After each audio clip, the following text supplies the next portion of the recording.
Welcome into Hittin Hard with Jon Chuckery here on Locked On Sports Atlanta. Today on the show, as Murphy goes, what's maybe the worst group for the Falcons and opening weekend thoughts in the world of college football.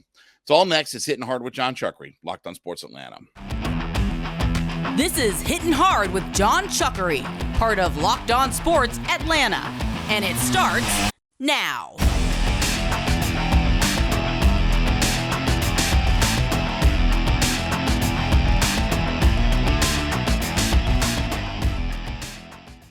Hittin Hard is part of the Locked On Podcast Network, your team every day. We ask you to subscribe or follow for free on YouTube or wherever listening to your podcast. Get the latest episodes of Hittin Hard as soon as they become available. Also, check us out on the Sirius XM app and give me a follow on my personal Twitter page at JMCH316. Well, the Braves did exactly what they needed to do last night. They swept the Colorado Rockies 7-3 last night. Again, the offense clicked all series long in this. And now we get ready to go into LA to take on the Dodgers. You know, I was looking at some numbers, and these are kind of weird numbers to look at, but I was looking at Sean Murphy's impact for the season. And he didn't play last night. Darno got the start last night and was 0 for 3 with a run and an RBI, but he got the start last night. He played catcher, and the Braves ended up winning. Now, a couple of numbers I was looking at. When you look at what Sean Murphy has done this year for the Atlanta Braves, in the games that he has played, 93 of them to be exact, he's 58. The Braves are 58-35 when he plays. That's a really good number, right? I mean, that's a .623 winning percentage. So you're coming close to almost 2 out of every 3 games that you play that you win, right? 58-35. But what's also crazy is the fact that the Braves are 29-10 when he doesn't play. Now, we've talked about Murphy and the idea of, look, could he be a top 5, 6, 7, 8, MVP candidate? He has had a remarkable year. I mean, he's put up really good numbers, and getting him out of Oakland has been a real benefit to him. And obviously, he is one of the best defensive catchers in all of Major League Baseball. But it is strange when you look at the fact that the Braves have been so good. Now, obviously, it's a different sample size. I mean, it's not quite half, but more than a third of the time when he doesn't play. But the Braves are 29-10 when he doesn't play, 58-35 when he does. Now, when the Braves do win, or the games at least that he does play, he certainly does have an influence as to whether or not they win or they lose. Look at these numbers, for instance. In the 35 losses that the Braves have when he has played, he's had 5 homers, 16 RBI, and he's hit 158 with a .263 on-base percentage and a .308 slugging for an OPS of 571. Okay? In the 58 games that the Braves have won when he has played, 44 runs, 15 homers, 51 RBI, and here's the crazy part. He's hit .342 in their victories, .446 on-base percentage, .654 slugging, and an 1,100 OPS.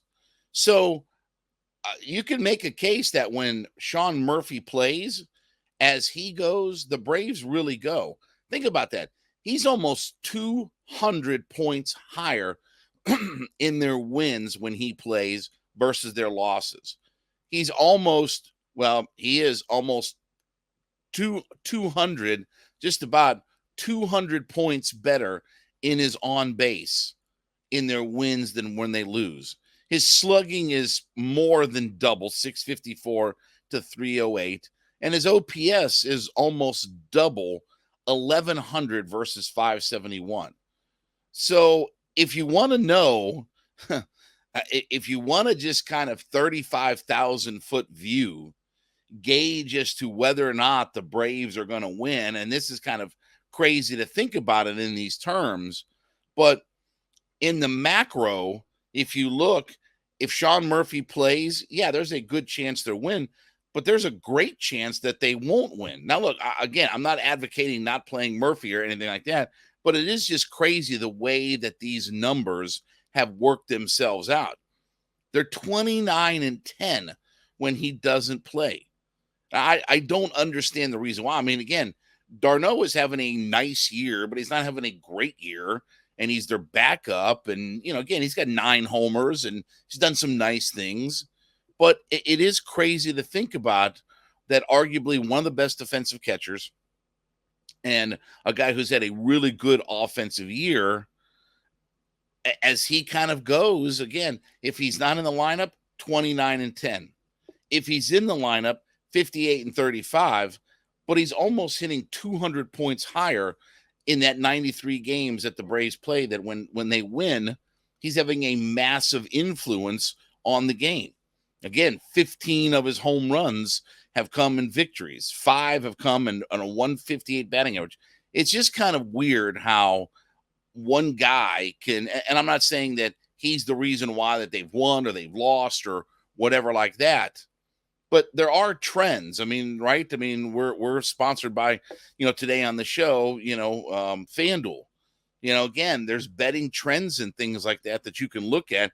And again, we have a pretty decent sample size about where we're at. But it is kind of strange how Sean Murphy has had an influence either when he's not in the lineup, you feel like the Braves are going to almost guaranteed to win. And then when he's in the lineup, if he's producing, the Braves will win. It's just kind of funky the way baseball, and that's what I love about baseball, is just there are all of these kind of funky numbers. And again, you can kind of dismiss it or whatever like that. But again, we're 130 some games into the season now. We do have a decent sample size, and we have a pretty good, look at what the numbers are. I mean, again, we know that the Braves offense is outstanding. We know that the 7, 8, 9 hitters have been outstanding.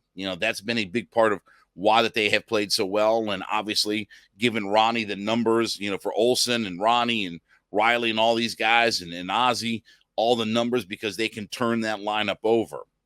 But it is weird to look at some of the numbers in the splits when you look at Murphy. And again, first half of the year, second half of the year, he's been almost dead consistent as far as his personal numbers go. His first half numbers, were really good, but just as far as just kind of some of his month breakdowns and stuff. But it's weird when you look at 29-10 when he's not in the lineup, and 58-35 when he's in the lineup, but he's hitting almost 200 points higher in their wins. So if you want to look at betting trends and things like that, and again, if Murphy's not in the lineup, you feel like the Braves are almost guaranteed to win. And if Sean Murphy's producing, you feel like that the Braves are almost guaranteed to win. It's just kind of funny how baseball numbers work themselves out. And again, it's more than just a blip on the radar, a game here and a game there, or a 5 or 6 game sample size. Like I said, we have now the whole season to see it. Murphy's been a godsend. I mean, he's a terrific catcher. I mean, obviously, his offensive numbers aside, he's one of the best defensive catchers in all of Major League Baseball. And we knew that was going to happen, but we didn't know kind of what the numbers would be offensively. Well, now that he's out of Oakland's stadium, you see that the numbers, he's a potential 25 home run catcher. He's already got 20 homers. And again, if he's hitting 25 homers and 75 RBI at our catcher spot, then you combine that with what Travis d'Arnaud has got. We're one of the most productive catching units in all of Major League Baseball. But it is kind of funky and funny how the numbers kind of work themselves out. So if you're looking for betting trends, just keep some of those numbers in mind as we go through things. All right, as we said, this episode is brought to you by FanDuel. And listen, as we're getting ready for NFL season, FanDuel has got a great offer for you right now on America's #1 sportsbook. So right now, if you're a new customer to FanDuel, you can bet $5 and get $200 in bonus bets guaranteed. That's right, $5 bets gets you $200 in bonus bets guaranteed. Plus, all customers who bet the $5, they're going to get $100 off the NFL Sunday Ticket from YouTube and YouTube TV. So you bet $5, you get $200 in bonus bets, and you get $100 off NFL Sunday Ticket. That's too good to be true, but now is the time to join FanDuel. It's super easy to use. It's an app that's safe, secure, and again, it lets you bet on everything from player props to win totals and everything in between. So head to FanDuel.com/lockedon, FanDuel.com/LOCKEDON, and kick off the NFL season with an offer you're not going to want to miss. $100 off NFL Sunday Ticket, $200 in bonus bets simply by placing a $5 bet if you're a new customer at FanDuel. FanDuel's the official partner of the NFL.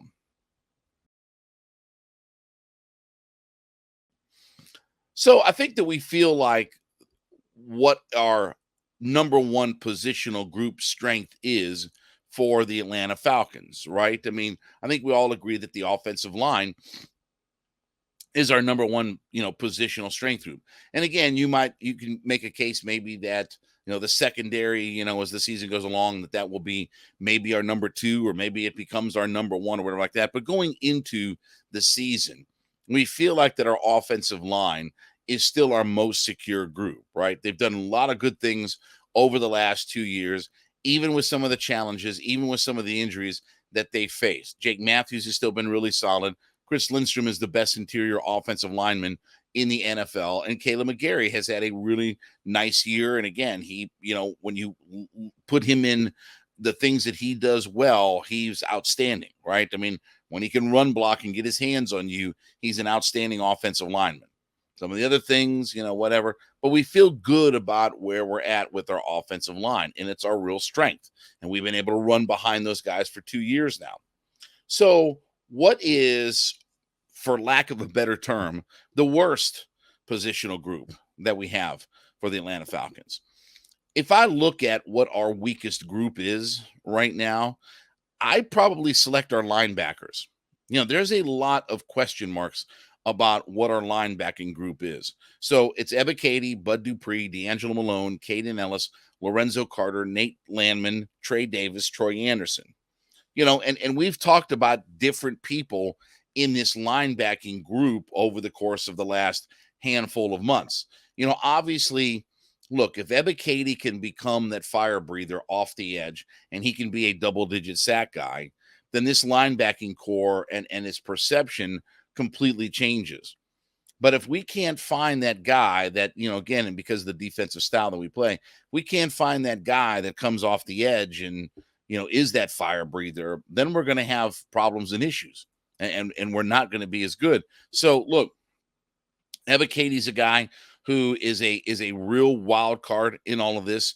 I don't know what to make of Bud Dupree. It's been very quiet on the Bud Dupree front, just as far as we haven't seen much of him. We haven't really heard a whole lot about him. He's, again, the blips and bloops that we've heard about, he's performing well and practicing well and all these good kind of stuff. And, he has said himself, he's invigorated and stuff like that. But does that translate onto the field? Does that translate into accumulating sacks and pressures and everything like that? Because, again, we haven't seen it the last couple of years. D'Angelo Malone, I mean, he's another guy that just, you don't know what really he is. A little bit undersized, came in a little bit lighter into camp. Can he be a guy that gets off the edge? I don't know. I mean, maybe he is just kind of a specialist that they use, to try to get after the quarterback and in situations. Kaden Ellis is obviously a wild card as well. Look, he's a guy that certainly has potential and upside, and certainly had a really good year last year. And part of that was just because of injuries that he had to play for the Saints, but he was really productive. But again, the question is he the guy that we saw last year, or is he the guy from the first 3 years of his career where basically he was a special teams player and a backup? Again, when guys get a chance to get in and start and play because of injury, that can go one of two ways. Either they're not ready to do all of that, or they take advantage of their opportunity and they thrive in that environment. Hopefully he continues to thrive in this environment. I think that's part of the reason why he's here, is just the idea that Ryan Nielsen feels like he's a guy that has still a lot of upside to him. And it is interesting, the fact that, to be honest with you, that the Saints decided to let him walk away and didn't offer him a contract. Or maybe he believes so much in Ryan Nielsen in turning his career around that he didn't want to go any other place than where Ryan Nielsen was. I don't know. I don't know what the real story is, to all of that. Only he knows that. But it is interesting that, look, if he can continue his upward ascent, then we might have something there. Lorenzo Carter is a guy that we were kind of high on coming into last year because he'd done some good things the season before in the, for the Giants, and was kind of really on the uptick. And look, he did some good things. I'm not saying he had a bad season, but I don't know how impactful it was at times for Lorenzo Carter. Nate Landman has had a really good preseason, good training camp. Trey Davis, I can't tell you a whole lot, about, as far as Tay Davis, I should say, tell you about how much he's really impacted this team. Troy Anderson is also a real wild card, because we've talked about the idea of, we don't have that high volume tackling guy right now, right? We don't have that guy who we feel like can get you 150 tackles if need be. Like the Rashaan Evans, or guys that we've had in the past, the Deion Jones, and, the Devondre Campbells and people like that, and the Foye Lukens. We don't feel like we have that 150 tackle volume kind of guy. So again, Troy Anderson is a real wild card. So this is an opportunity for this particular group of players to really have an impact and thrive, because I feel like we've got some really good personnel on the front part of our defensive line, our guys right at the line of scrimmage. We certainly are very talented in our secondary, but that linebacker group is really kind of questionable, as far as they could really swing the pendulum one way or the other. If they don't have the seasons that we think, that if Caden Ellis and Arnold Ebiketie and Bud Dupree and guys like that don't really have very good or impactful seasons, then our defense may really suffer for it. But if those guys can really step their game up, and they can feed off of what this back half of the defense is, and obviously our line of scrimmage, then we might have something. So because of that, I look at that group as what may be our weakest positional group right now going into the season. There's a lot of potential and a lot of upside on things, but let's see it first, right? Let me see what these guys can do. Let's hit the ground running and get that linebacking group, because again, that's our edge people, right? That's our players that come off the edge and come around your tackles and stuff, that are going to have to end up having to sack your quarterback. Let's see what that group can do. If that group can thrive, now we could be a special defense. Now we could really be a defense that legitimately is a playoff caliber defense, and a group that really gets after it, and again, can eventually put the quarterback on the ground. All right, as you listen in to Hittin' Hard, make sure that you go in and leave us a comment on whatever podcast platform that you're listening on. Let us know that you're an everyday listener to the show. So we do thank you so much for being a part of our community and letting us, be a part of your listening every day. So let us know that you're an everydayer to the program, listening in 5 days a week.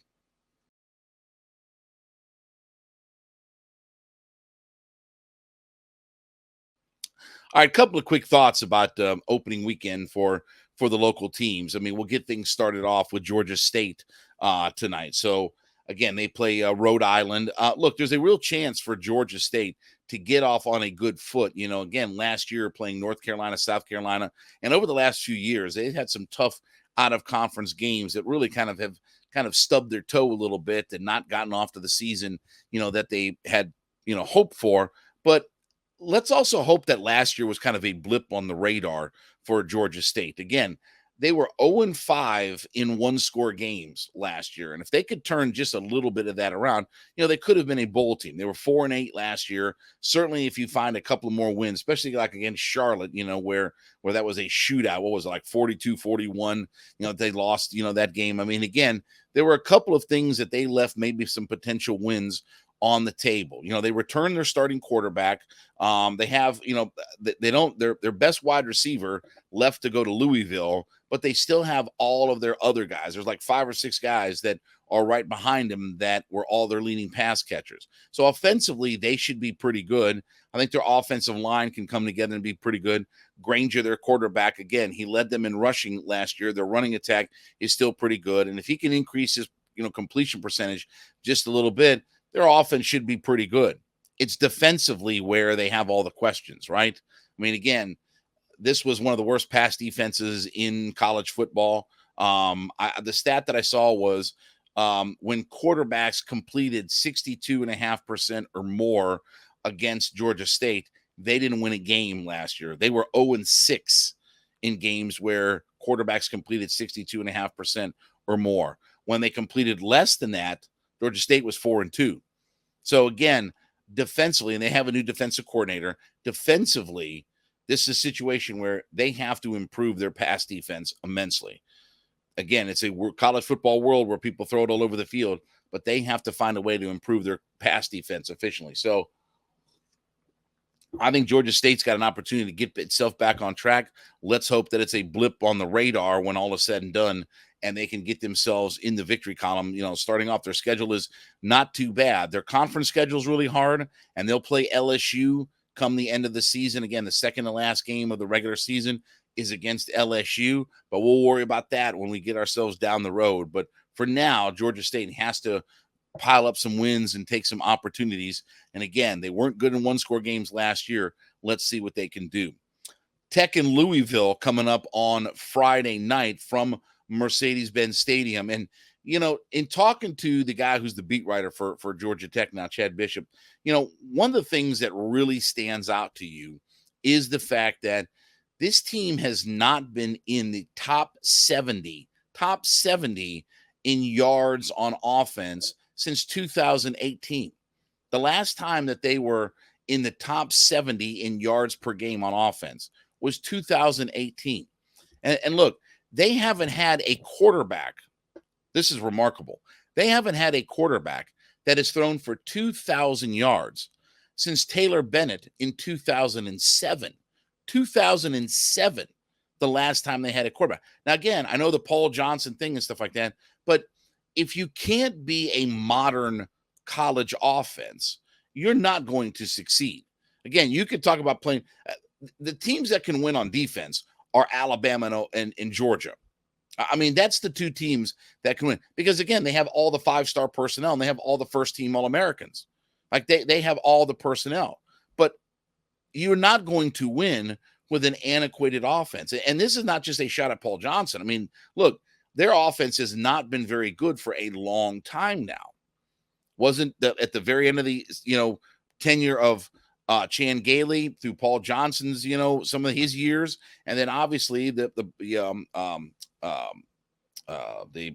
head coach, now I forget his name. But again, they've not been a very good offensive team. Now, look, they've got Dominic Blaylock. They got the kid that transferred in from Alabama. He was a 4-star wide receiver when he was being recruited. Haynes King now, their quarterback. They have got to get an offensive identity and personnel. They have got to get their offense on track. That's the whole thing. They can't be an offense that averages 16 points a game and think you're going to beat people.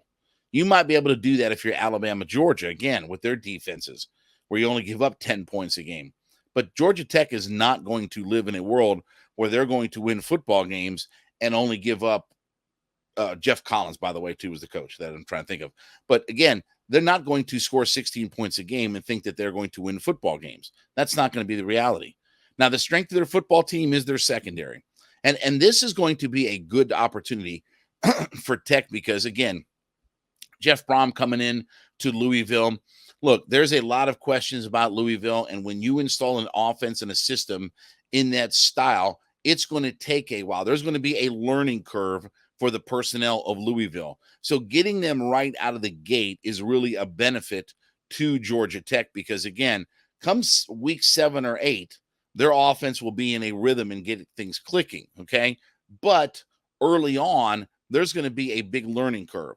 So you're catching Louisville at the right time. And they're not a very good team as it is, but you're catching them at the right time. So, again, Tech needs to find a way. This is an important game for Tech. They need to find a way to get off the schneid, get a victory, because, again, if they're going to get to a bowl game, it's going to be one of these games against Louisville that's the real 50-50 toss-up types of games, and they have to find a way to pull out a victory. Now, Georgia, UT Martin coming up. Okay, again, it's going to be a laugher, but here's the thing. Georgia's got a lot of injuries at running back, and we talked about this a few weeks ago, that could the tide be turning as far as Georgia's offensive identity? Now, I'm not saying that Georgia is going to drop back and huck it around 50 times a game, but when you look at the strength of their team, certainly their offensive line is a dominant group, but their pass catchers are outstanding. And when I say pass catchers, that doesn't mean just wide receivers. Again, Brock Bowers is one of the top 10 players in all of college football. So their pass catchers are outstanding. And they do have a quarterback that has been in the system for a while. And talking with Chip Towers, the beat writer for the AJC about this, look, I would not be surprised to see them come out and throw the football around a little bit and get more of that identity, especially with all the injuries that they are suffering at running back and all the question marks about, do we have the guys in the stable of running backs? Again, there is no Chubb or Gurley. So, I mean, even at full strength, we don't have a guy that, is looks like he's a 15 or 1,600 yard running back. But I wonder if with Mike Bobo and with Kirby Smarts, and again, the trust that is between those two, I wonder if there won't be an opportunity for Carson Beck to throw it around the field a little bit more and use the short passing game to kind of use that as a run outlet, and then hit some deep passes to the Brock Bowers of the world. And, again, Ra Thomases and people like that. I mean, again, and McConkey and all the wide receivers that they have on this squad. They have a lot of good pass catchers. Now, again, defensively, they're going to be fine. Again, they're the number one team in America. They're going to be 12-0 coming into the SEC championship game. This won't be a matter of Georgia has a stumbling block. I don't care. You can tell me Tennessee, South Carolina, they're not going to stub their toe. Florida, they're not going to stub their toe. They're not going to stub their toe along the way. That's in the past, and that mythology is in the rear view mirror at this point. But I do wonder if they're offensively, with the injuries that they have at running back, if they're going to be a team that's going to throw it around the yard a little bit more. And that's what I'm going to be watching, is specifically, what does the Georgia offensive identity look like in a game like this? Do they just play it straight, run the football, play the good defense, and just get out of there with a victory? Or do they start to open some things up and show people that they can throw the football around the field? Again, they were a 40-point per game offense last year. I expect them, with all their offensive personnel, to be about the same thing. It won't be about beating UT Martin. It's going to be about what the offensive identity looks like for this football team.